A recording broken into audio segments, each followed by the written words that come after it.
First of all, just let me say congratulations, because this book took my breath away. Oh, thank you so much. Yeah. When you started with the premise, where did the idea come from, the Underground Railroad? It was about 16 years ago, and I think a lot of people, when they're kids, they hear about the Underground Railroad, Right. and think it's an actual subway, Right. you know, for a few minutes, and then they're sadly disillusioned of that. And so, about 16 years ago, I thought, what if the Underground Railroad actually was a literal underground network? And I started thinking about some more. Yeah.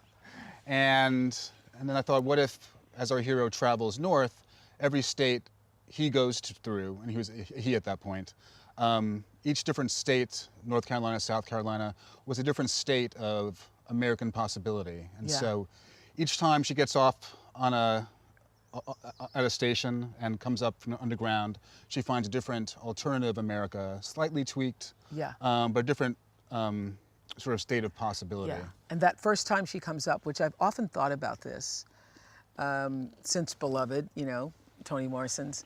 And Surely. yeah, that line where you got to get out of the yard, you got to leave the yard, in her book, when she's speaking of the character Denver, I often thought about the slaves who never left the yard, and then suddenly, after thinking about it for a long time, planning the escape, make the decision, and you've never been any further than the front yard.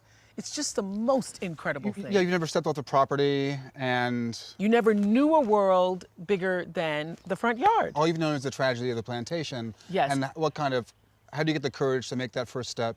Yes. And then once you do, and you're off across the boundary line, how do you keep going? And so you're waiting for years, you're waiting for the full moon, then you finally make that, that leap.